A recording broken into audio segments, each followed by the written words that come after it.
अस्सलाम वालेकुम dear students, I am miss किरण।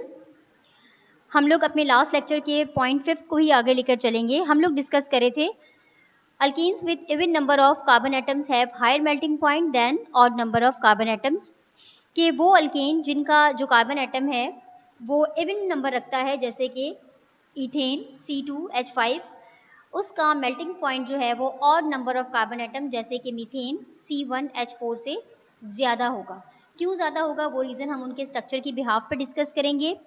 यहाँ पर अगर हम कंपैरिजन देखें कि जो हमारे पास इथेन है उसका मेल्टिंग पॉइंट है -172.0 डिग्री सेल्सियस, और जो मीथेन है उसका मेल्टिंग पॉइंट है 182.5 डिग्री सेल्सियस। तो आप लोग को पता है कि अगर माइनस में जितना नंबर इंक्रीज होता जाता है इट मीन्स के वैल्यू जो है वो उतना डिक्रीज होती जा रही है। तो यहाँ पर जो इथेन है उसका मेल्टिंग पॉइंट जो है वो ज़्यादा होगा एज कंपेयर टू मीथेन। तो हम यहाँ पर इस साइन को भी चेंज कर देते हैं। इथेन का जो मेल्टिंग पॉइंट है वो odd number of carbon atom की वजह even number of carbon atom की वजह से हायर हो जाएगा देन मीथेन, क्योंकि मीथेन का जो कार्बन एटम है वो ऑड नंबर रखता है। अब हम देखेंगे स्ट्रक्चर को कि स्ट्रक्चर की बिहाफ पर क्या रीज़न है कि ऑड और इवन को डिफ्रेंशिएट किया गया है। The abnormal trend in melting point is probably due to the fact that abnormal जो ट्रेंड है मेल्टिंग पॉइंट का वो क्यों होता है अल्केन्स में, because of the fact that alkenes with odd carbon atom have their end carbon atom on the same side of the molecules, and in even carbon atoms alkane the end carbon atom on opposite side.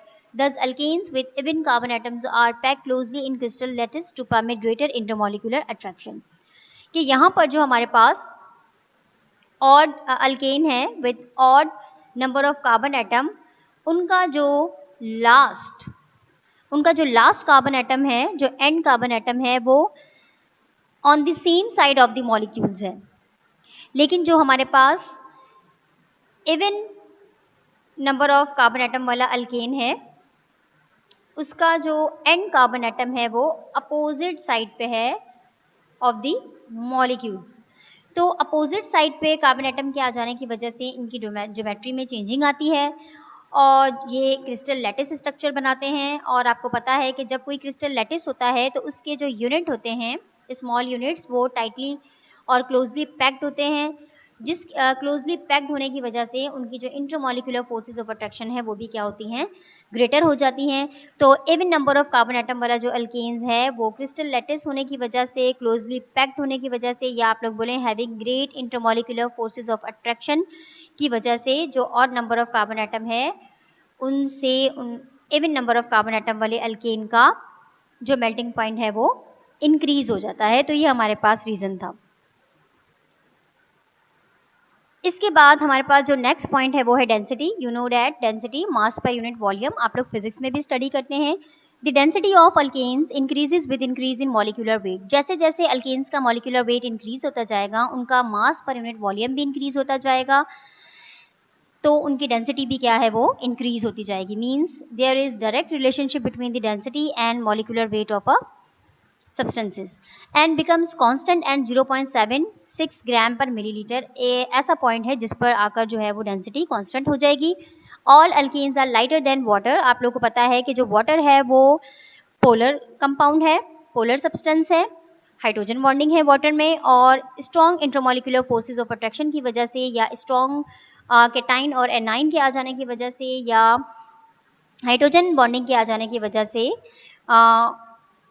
वो जो है वो ज़्यादा dense हो जाता है as compare to other organic compounds. इसके बाद जो हमारे पास नेक्स्ट पॉइंट है